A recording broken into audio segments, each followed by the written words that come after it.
It was a fatality for Napoleon to be obliged to create so many new kingdoms. They therefore are in error. Who have said that he ought, in view of his own interest, to have dethroned the sovereigns of Prussia and of Austria?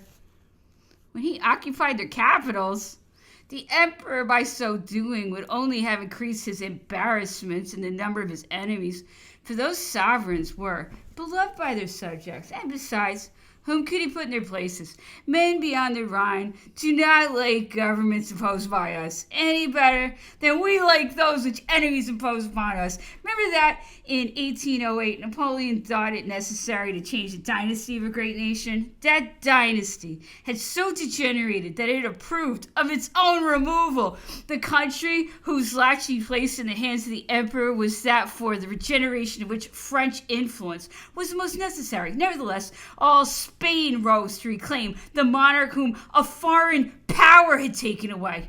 The emperor conciliated then, as far as was possible, temporary interests and transient exigencies with his great object, a resettlement of Europe upon the basis of the interests of all.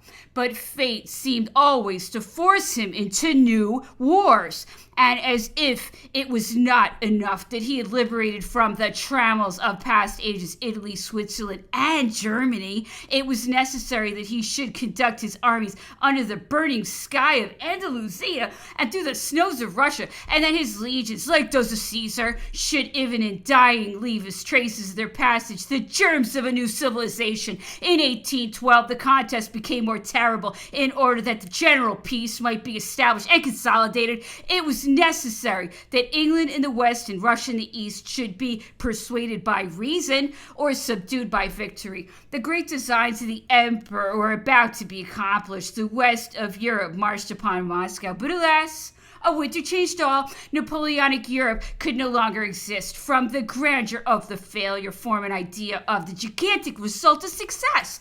It was no longer a question of combining and founding. It was necessary for the emperor to defend and protect France and her allies. The field of battle was transferred from the banks of the Beresina to the foot of Montmartre. Peace! Peace! Cried the cowards, who until then had been silent. But the soul of the emperor was inaccessible to pusillanimous counsels. Although his body bled in every part, death, he exclaims, rather than a shameful peace. Death, rather than be emperor of a France smaller than I received. The lightning flashed once more, but soon came Waterloo.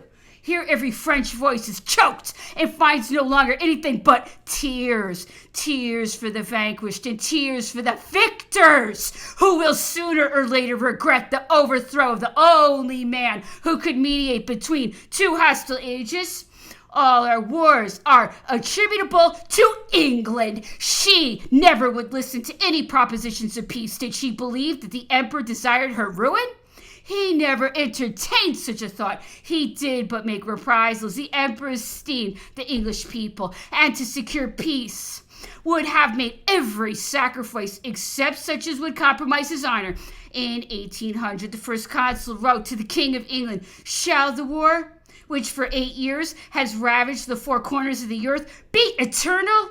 Is there no way of coming to an understanding? How can the two most enlightened nations of Europe, each more powerful than is necessary for its safety and independence, sacrifice to ideas of vainglory the welfare of commerce, internal prosperity, and the happiness of families?